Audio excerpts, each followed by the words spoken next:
We start today with new details on the massive college admission scandal ripping its way through the Southland. The LA Times is covering every angle, from the Hollywood stars in trouble to the man being called the mastermind. Crime writer Richard Winton will be here in just a few seconds to give us an update. But first, here's a timeline of how the story broke.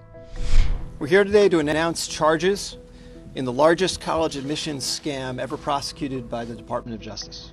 It was a scam that caused instant outrage. Rich parents who bought their children away into expensive, top-notch universities, including USC, UCLA, Stanford, and Yale. Wealthy parents paid Singer about $25 million in total to guarantee their children's admission to elite schools. The scam worked two ways. Some parents paid up to $75,000 to have someone take the admissions test for their child to get a better score.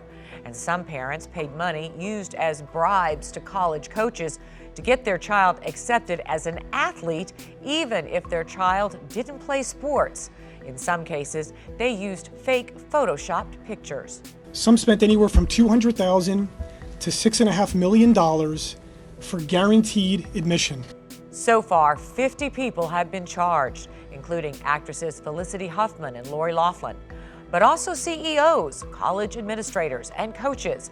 But the mastermind of the scheme, William Rick Singer of Newport Beach, the owner of a college prep business, has pleaded guilty to federal charges.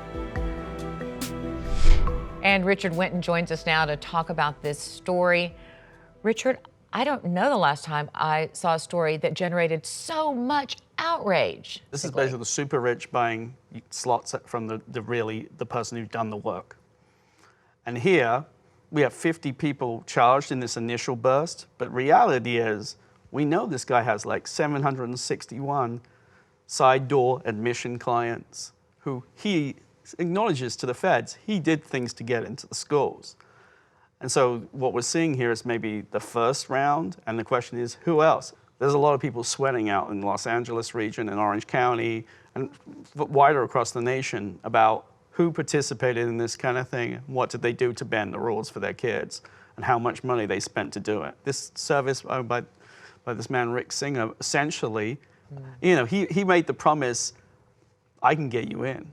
I can do what other people cannot do. I can guarantee it. I spoke to someone this morning, a former student who knows Singer well, and he basically told him, 100 grand UCLA. Wow. And his parents didn't have the money at the time, and he remembers thinking, wow, he's just guaranteeing it. He's not saying it, he says he's guaranteeing it. They created fake SAT scores, because someone else would go take the test essentially for you. They could create fake personas. They could make you look like a rower. They could make you look like a volleyball player. They photoshopped them. They photoshopped their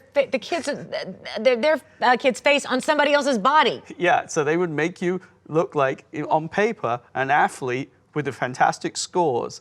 And then they would put, it was better than that. They had coaches on the inside who were in on this. So they would actually back this up on paper. So in the end, the school would let you in thinking they had, supposedly the star athlete with great scores. But in reality, it was far from that. Two of the most well-known names on this list, Lori Loughlin and Felicity Huffman, both actresses here in the Los Angeles area. We now know more about the specifics of what they're accused of doing. Well, in each case, in Felicity Huffman's case, she had two daughters. The first daughter, they basically, according to the criminal complaint, Singer basically fixed for her to get her improved SAT score. Her SAT score improved 400 points, which is a dramatic improvement. It's about twice what the average, even the best improvement is usually. Obviously, they altered the score. Then in addition to that, they sort of enhanced her whole character and information to basically let her get in.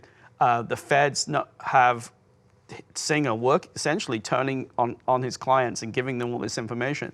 In addition, involving the second daughter, who they had actually recorded the conversations between her husband, and Singer to reveal exactly how they discussed potentially her second daughter involved in the similar scheme. They didn't actually follow through, but the feds actually have recordings of that.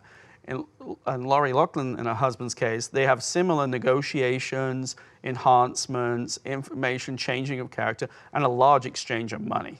The ringleader of the scheme, the mastermind, he's basically decided to cooperate with the federal government and give up all his clients because he really is down the end of the road. And he knows he's looking at a long jail term, or prison term in this case. And so he's basically dealing as much as he can. This also revealed the corruption on the part of the schools themselves, particularly here at USC and UCLA. There have been consequences. Yeah, I mean, two of the best-known coaches at USC, sports coaches, were fired yesterday, just on the spot. It turns out two former coaches were also involved. There's basically a series of insiders helping Singer achieve all this. And he paid one of the coaches like $1.3 million. It looked to me like the coach actually earned more money from Singer than they did for the university. People can go to prison for this, not just for the things that we know about, but those who ended up writing this off on their taxes because Singer had set it up as some sort of a fraudulent charity. And if they took that tax deduction, that's tax fraud too, right? Yeah, there's tax fraud allegations here. There's conspiracy allegations. He set up a fake charity which was meant to help, underprivileged children and children in Cambodia.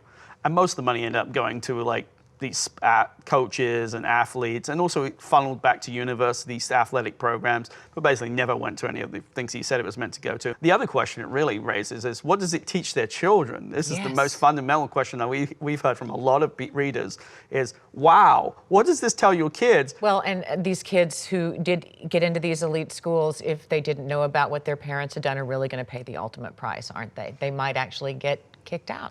Yeah, I mean, one of the biggest questions sort of outstanding is, what are the universities actually going to do about the kids? And some of the kids, when asked yesterday, did the kids know? Well, the U.S. attorney in Boston gave a kind of interesting answer. He said in some cases they sort of did, but in some they may not have entirely known.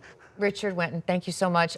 Do come back, because I think this is going to go on. This story is going to have legs. Yeah, I think this is going to be a story which really reverberates and continues, especially in Southern California, where Singer, essentially, this was the epicenter of his enterprise. Thank you so much. To keep up with the latest on this rapidly unfolding story, go to latimes.com.